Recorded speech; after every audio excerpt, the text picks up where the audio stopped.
മാലിന്യം ഒരു വലിയ പ്രശ്നമായി മാറിയ ഈ സാഹചര്യത്തിൽ പാലക്കാട് നഗരത്തിലെ ചില പ്രദേശങ്ങളിലെ മാലിന്യ കാഴ്ചകളിലേക്കാണ് നാട്ടുശബ്ദം കണ്ണോടിക്കുന്നത്.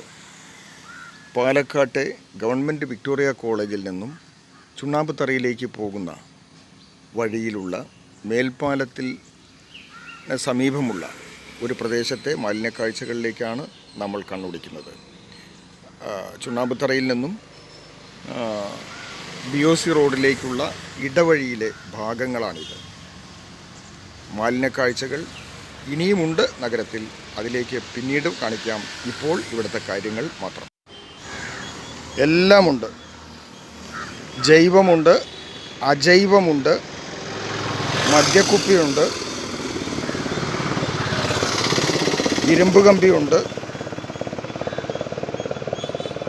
ചണച്ചാക്കുകളുണ്ട്, എല്ലാം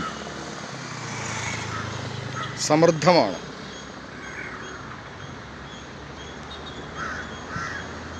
ഈ സ്ഥലം ഇതിനു വേണ്ടി നഗരസഭ നീക്കിവെച്ചതൊന്നും ആയിരിക്കാൻ സാധ്യതയില്ല.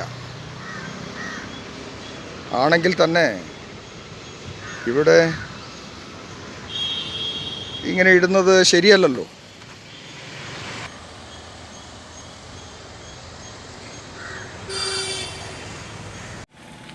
ഇത് നഗരസഭയിലെ മറ്റൊരു സ്ഥലം.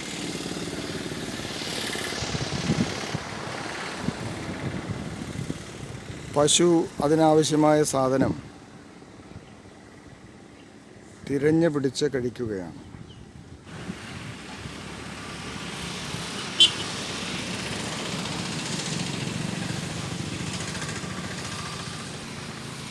പശു ഒറ്റയ്ക്കല്ല, പശുവിന് കൂട്ട് പന്നികളുണ്ട്.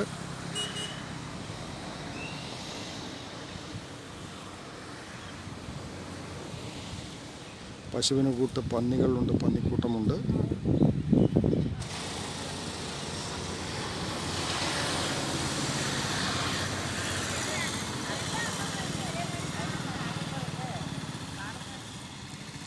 പട്ടികളുണ്ട്. അവരും അവർക്കാവശ്യമുള്ള സാധനങ്ങളൊക്കെ തിരഞ്ഞു പിടിച്ച് കഴിക്കുകയാണ്.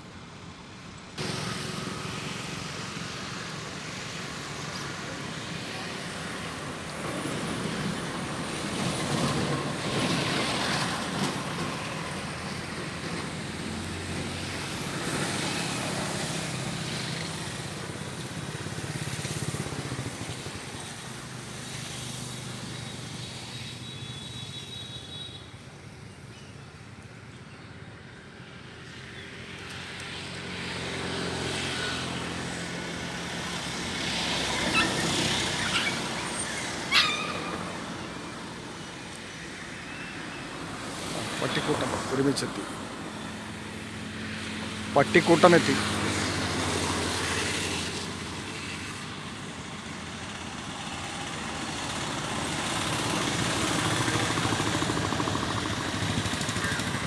സംഘത്തലവന് മുന്നിൽ തലകുനിച്ച് നിൽക്കുന്ന സംഘത്തലവനെത്തി.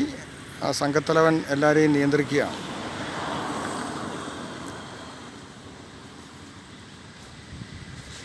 മറ്റൊരു പന്നി വന്നു, പട്ടികൾ ഓടി.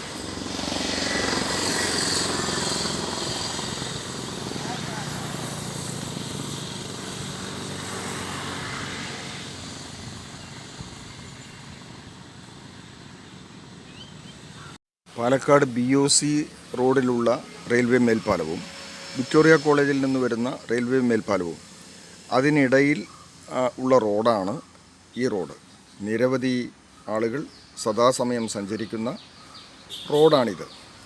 ഈ റോഡിൽ ആണ് നാം ഈ നായ്ക്കളുടെയും പന്നികളുടെയും മാലിന്യത്തിൻ്റെയും എല്ലാം സാന്നിധ്യം കാണുന്നത്. അടുത്ത ചിട്ടവട്ടങ്ങൾ കണ്ടാൽ ആരെല്ലാമോ ഇരിക്കുകയും കിടക്കുകയും ഒക്കെ ചെയ്യുന്ന സ്ഥലമാണിത്. ഇരിപ്പിടങ്ങൾ പ്രത്യേകമായും നമുക്ക് കാണാൻ സാധിക്കും എന്നുള്ളതാണ് പ്രത്യേകത. ഇവിടെയുള്ള മാലിന്യങ്ങൾ ഇടയ്ക്കിടെ അഗ്നിക്കിരയാകുന്നുണ്ട് എന്നുള്ളതിൻ്റെ ലക്ഷണം കാണാം. പ്ലാസ്റ്റിക് മാലിന്യം കത്തിക്കരുത് എന്ന് ജനസാമാന്യത്തോട് പറയുകയും പ്ലാസ്റ്റിക് മാലിന്യം കത്തിച്ചാൽ നിങ്ങളെ തടവിലാക്കുമെന്ന് അവരെ ഭീഷണിപ്പെടുത്തുകയും ചെയ്യുന്ന കാര്യങ്ങളൊക്കെ നാട്ടിലുണ്ട്. പക്ഷേ ഇവിടെ പ്ലാസ്റ്റിക് മാലിന്യം കത്തിച്ചത് നമുക്ക് കാണാം. ഇതാരാണ് കത്തിച്ചത് എന്നൊന്നും ആർക്കും അറിഞ്ഞുകൂടാത്തത് കൊണ്ട് ശിക്ഷിക്കപ്പെടാൻ ആരും ഉണ്ടാവില്ല. വേറിട്ട കാഴ്ചകളുമായി നാട്ടുശബ്ദം ഇനിയും നിങ്ങളുടെ മുന്നിലെത്തും. ഈ വീഡിയോ നിങ്ങൾക്ക് ഇഷ്ടപ്പെട്ടാൽ സബ്സ്ക്രൈബ് ചെയ്യണം, ലൈക്ക് ചെയ്യണം, ഷെയർ ചെയ്യണം.